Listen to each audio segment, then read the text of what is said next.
Kenyans. Now, one thing you need to understand is that this government has been in office for 26 months and it has rated the pay slips of salaried Kenyans 3 times. 4 for those who earn over 500,000, and most recently in October, those are the figures that we're working with. Well, the deductions have been affected on the pay of both private workers and public servants. The latter have a soft landing for fat allowances and pay increments, while which actually helps them cushion from the full impact of the new taxes. Mariam, today in the morning we were just astonished that at least for the civil servants, every year they experience a 3% increase in their salaries, meaning that even during the tough economic times and the deductions and everything, they're actually absolutely spared from this. That's right. At least they are cushioned from feeling the impact of these new deductions if your salary does go up by 3% year on year. But yes, that's a story on page 4 and 5 of the Daily Nation. And there's no surprise here that the Kenya Revenue Authority is reporting a decline in payee tax collection thanks to redundancies declared by private firms nearly driven out of business.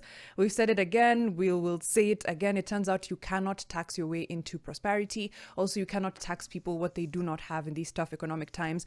Now, these taxes were meant, of course, to not widen the tax base, but increase tax collections for the Kenya Revenue Authority and for the government. But it seems that they're missing their goals. And this is even with the many times that President Ruto's regime has raided salaried workers. You said, the Ruto regime has been in power for 26 months. Feels like 26 years, honestly.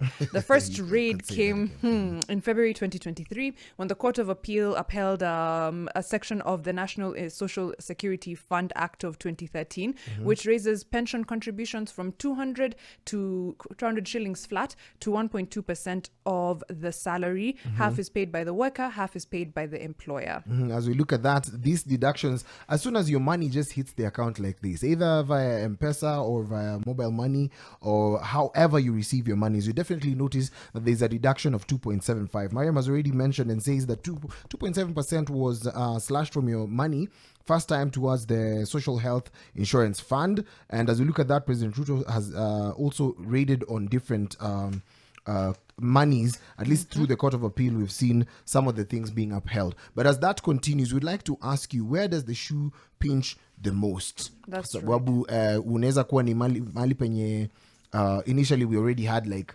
taxes imposed, VAT and stuff like that. I believe that we are overtaxed because there is no price control in this country. In that if you're in Kisumu or in Mombasa or wherever, the amount in cash that you're going to spend on commodities alone would actually vary by 1 shilling to from 1 shillings to 1 shilling to 10 shillings. True. And so then when you add those up, it does make a really big difference at the end of the month when you're doing your numbers. But of course, this has led to a decline in the effect or in, salaried workers take home.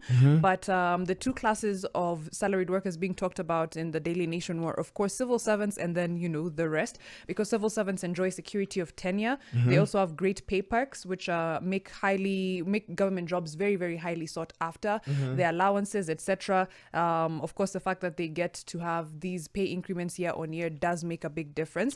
Now, the CBK September Market Perception Survey showed that 1 in 4 firms had dismissed permanent employees this year. That tells you exactly what we're going through as a country. And only 1 in 10 had added employees. That 1 in 4 has dismissed, only 1 in 10 have added employees. Definitely tough times for Kenyans, especially if there's no review of our tax policies.